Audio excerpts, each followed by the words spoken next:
Everything felt like too much at once. The classroom was loud. Questions came quickly. Someone bumped into Milo's chair.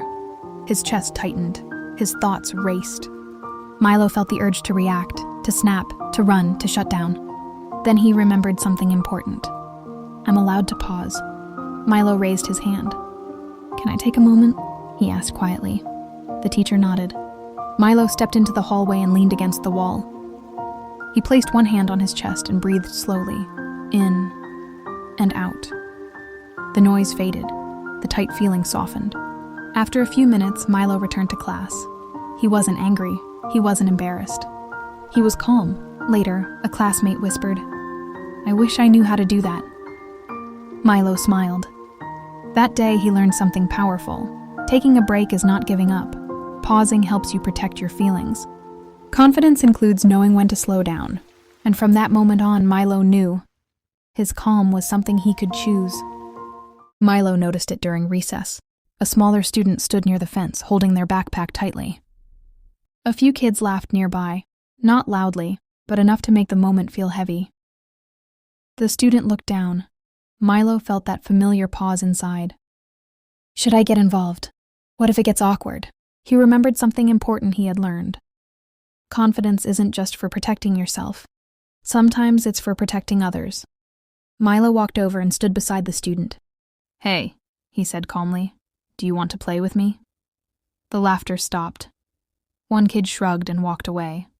Another looked surprised, but said nothing. The smaller student looked up. Okay, they whispered. They walked together toward the swings. No big speech, no arguing, just presence. Later that day, the students smiled at Milo in the hallway. Thanks, they said softly. Milo felt something warm settle in his chest. That day, he learned something powerful. Standing up for someone doesn't have to be loud. Kindness can interrupt unkindness. Confidence grows when you use it to help others. And from that moment on, Milo understood. His strength could make space for someone else to feel safe. Milo noticed it during class discussions. He shared ideas that came out quieter, slower, different. Sometimes people misunderstood him. You mean something else, a classmate said. That doesn't make sense, another added. Milo felt that familiar urge to rush, to explain everything at once, to prove he wasn't wrong, but the words tangled. His chest tightened. Later, during art time, Milo sat quietly, shaping clay with care. The teacher watched for a moment. You think deeply, she said gently. Not everyone sees that right away. Milo looked up. That doesn't mean you're unclear, she continued. It means your thoughts need space. The next time Milo shared an idea, he spoke calmly.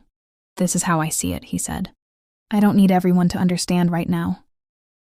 The room stayed quiet. No arguing, no fixing, just space. That afternoon, Milo felt something shift inside him. Being misunderstood doesn't mean being wrong. You don't have to explain yourself to be valid. Confidence can be quiet and steady. And from that day on, Milo learned he could let others misunderstand him and still stand strong in who he was.